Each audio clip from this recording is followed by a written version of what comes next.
Bienvenidos una vez más a Basket 365. Soy Denis y en el vídeo de hoy vamos a hablar sobre la extensión de contrato de Mikal Bridges y de paso vamos a hablar un poco sobre los Knicks. Es cierto que hace unas semanas ya les dediqué un vídeo, pero bueno, han hecho una cosa importante y en este momento de la agencia libre a día 1 de agosto, esto pasó el día 31 de julio, creo que es momento de dedicarle un vídeo a cosas como la extensión de Mikal Bridges, ¿no?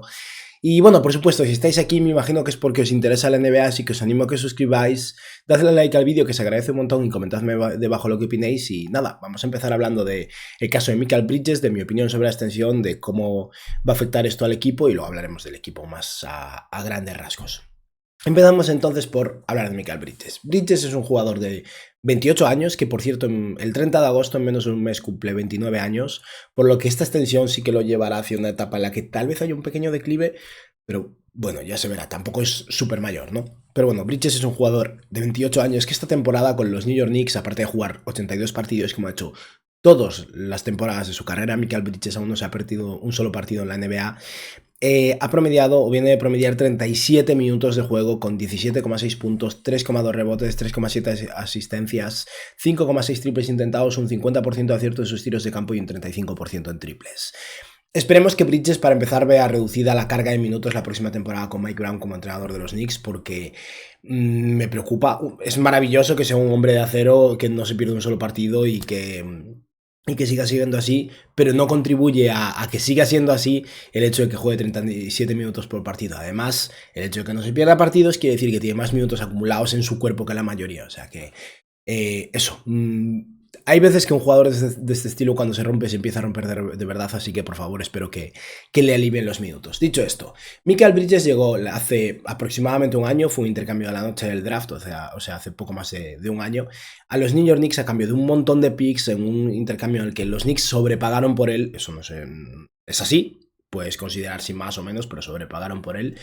Pero estamos hablando de un jugador que venía de haber sido uno de los mejores jugadores 3&D de la NBA en su etapa en los Phoenix Suns, luego en Brooklyn había demostrado que tenía capacidad de tal vez un poco más, de hacer un poco más con el balón y de convertirse en un anotador secundario, digamos, y además es uno de los colegas de Jalen Brunson. Al final es uno de esos jugadores que ganó muchísimo en Villanova junto a Brunson, junto con Josh Hart, Donte DiVincenzo y bueno, jugadores más secundarios como Ryan Arcidiacono, ¿no?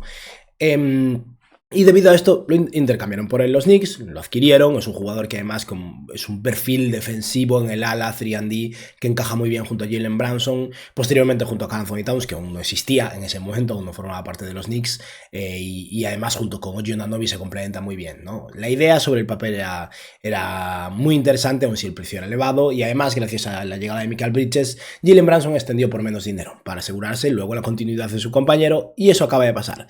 Mikal Bridges ha firmado una extensión de 4 años, 150 millones de dólares, por lo que he estado viendo, bueno, luego lo comentaba Sam Charania, pero ya sabéis que no me fío mucho de sus números. Lo máximo por lo que podría haber extendido Mikal Bridges eran 4 años, 156 millones y extendió por 150, o sea, perdona, 1,5 millones por año. No es mucho, pero bueno, es un poquillo al final. Y eso pone a Mikal Bridges en un contrato en el que, bueno, este año cobrará 24,9 millones, que es su salario de su último año de la extensión que hizo con Phoenix en su momento.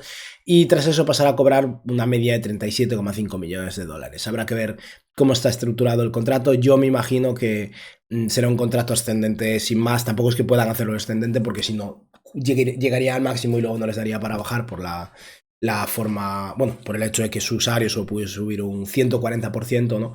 Pero bueno, Bridges perdona un poquillo de dinero, 37 millones y medio por un jugador con el perfil de Bridges este año, porque ha habido una bajada defensiva potente, hay que tener eso en cuenta. Puede parecer excesivo, es un poco excesivo, pero tampoco me parece mal. No creo que vaya a ser un contrato que envejezca fatal. Bridges tiene 28 años, no 34 o 32, por ejemplo.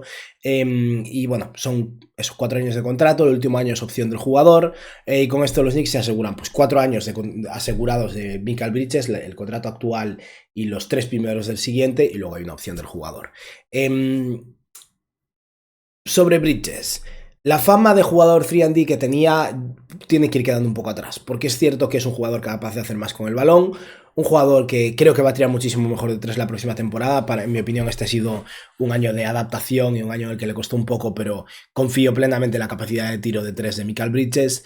un jugador que es bastante competente a la hora de tomar decisiones y un defensor sólido. Pero ya yo creo que ha empezado a perder movilidad y se le nota. Y a nivel defensivo tuvo sus flashes, obviamente, pero tener a Anunoby al lado realmente le ayudó, porque Anunoby es una auténtica bestia. Bridges ya no es ese jugador disruptivo y realmente diferencial en defensa, ¿no? Y es algo que me preocupa un poco a lo largo de este próximo contrato. Aún así, los Knicks han hecho un buen trabajo, no quieres arriesgarte a que Mikal Bridges salga agencia libre y el año que viene equipos como Clippers, Lakers o incluso, yo que sé, Wizards, no creo, pero bueno, alguno de esos equipos que podría llegar a tener margen salarial la próxima temporada vaya por él. Con esto lo tienen asegurado y es un muy buen contrato, o sea, bueno, es un contrato sólido por un jugador sólido y que probablemente vaya a ser intercambiable si hace falta. Ahora, con esto, los Knicks tienen asegurado su núcleo de Jalen Brunson, Mikal Bridges, Karl Anthony Towns y Oji Anunoby por unos cuantos años. Luego está también Josh Hart, que tiene años de contrato, pero es cierto que aún si es amigo de Jalen Brunson, tal vez sea un poco el jugador más susceptible a ser intercambiado eventualmente. Con el tiempo, perdón. Cabe la posibilidad de que firme una extensión de Mitchell Robinson este verano. Todavía no ha ocurrido, pero tengo intriga. A lo mejor ahora que han resuelto a Mikal Bridges, que era lo más importante, pasan a hablar con Mitchell Robinson, que está en su último año de contrato y la verdad es que tuvo muchísimo impacto en estos playoffs. Pero el verano de los New York Knicks hasta el momento ha sido muy simple. Seleccionaron a alguien, no me acuerdo el nombre, Diawara era. Seleccionaron un jugador en el pick 50 y algo del draft, solo eso. Han firmado esa extensión de Mikal Bridges y aparte de eso, han conseguido a Gerson Yabusele, un movimiento que a mí me ha gustado mucho. De hecho, mañana pretendo sacar un vídeo con los movimientos que más me han gustado de esta agencia libre y el de Yabusele es uno. Conseguir a este jugador que tuvo una muy buena temporada en Filadelfia el año pasado por 2 años y menos de la tax mid-level, va a cobrar 5,3 millones este año. Es una mejora considerable con respecto a Precious Achiuwa y bueno, es la gran estrella de la agencia libre de los Knicks. Y han conseguido a Jordan Clarkson por la mínima del veterano después de su buyout. Esto es todo lo que han hecho los Knicks. De hecho, ahora mismo los Knicks tienen solo 12 jugadores en plantilla. Tienen la fechita. Tienen solo 12 jugadores en plantilla. Tienen todavía que cerrar el equipo en el sentido de que les falta hacer 2 contrataciones obligatoriamente. Pero en este momento su plantilla está compuesta por Jalen Brunson, Josh Hart, Mikal Bridges, Oji Anunoby, Karl Anthony Towns, Jordan Clarkson, Miles McBride, Gerson Yabusele, Mitchell Robinson, Tyler Kolek, Pacom Dadiet y Ariel Hokporty. Es cierto que esos jugadores del fondo de la rotación, de hecho a Dadiet es que ni me he atrevido a ponerlo de alero suplente, entiendo que conseguirán algún veterano por la mínima para cubrir este puesto. Estos jugadores del fondo de la rotación serán los que pueden marcar un poco la diferencia a nivel de profundidad para este equipo, pero tienen un top 9 muy interesante con la posibilidad de que Kolek, Dadiet o Hokporty aporten algo más. Tienen que hacer 2 fichajes, dos fichajes por la mínima del veterano. Uno puede ser un veterano independientemente de su edad. El otro tiene que, o sea, su edad, su experiencia en NBA obviamente. El otro tiene que ser un jugador sin experiencia en NBA porque si no a nivel salarial no les cuadra. Tienen como 3,7 millones de dólares de margen hasta el segundo tax APRON. No lo pueden superar, tiene un hard cap ahí porque utilizaron su mid-level en Gerson Yabusele, por lo que va a tener que llegar al cupo mínimo de 14 jugadores, digamos, y quedarse ahí durante gran parte de la temporada. Pero eso, cabe la posibilidad, no quedan muchos nombres, pero a lo mejor consigue algún nombre aceptable, ¿no? Como ese último refuerzo veterano con experiencia. Y este equipo es bueno, este equipo es potente, este equipo en un que está abierto, creo que tiene posibilidades reales de dar guerra, de competir y de volver a las finales de conferencia y tal vez llegar a las finales de la NBA. ¿Dónde se va a comer un baño? Yo lo siento, pero es que creo que hay varios equipos en el oeste muy superiores a cualquiera de los equipos del este, a menos que Cleveland realmente pegue un salto radical. Es cierto que si Mikal Bridges recupera un poco de nivel defensivo esta próxima temporada con un año más de adaptación, la cosa puede ser interesante. También es cierto que Oji Anunoby tuvo el mejor año de su carrera y a lo mejor sigue así, a lo mejor sigue mejorando, a lo mejor hay una pequeña regresión, pero eso, estos Knicks han hecho un buen trabajo desde la llegada de Leon Rose. La verdad es que están haciendo un trabajo excelente y el pack de amigos, ¿no? Al final les permite rebajar un poco el tener a Brunson, Bridges, Hart, digamos que ayudan un poco entre sí, ¿no? A seguir todos unidos, aunque no funcionara con DiVincenzo. Pero tengo muchas ganas de ver a estos Knicks el próximo año, aunque no estén muy cambiados. El cambio es Jordan Clarkson en el puesto de Cameron Payne, básicamente, y Yabusele en el puesto de Precious Achiuwa.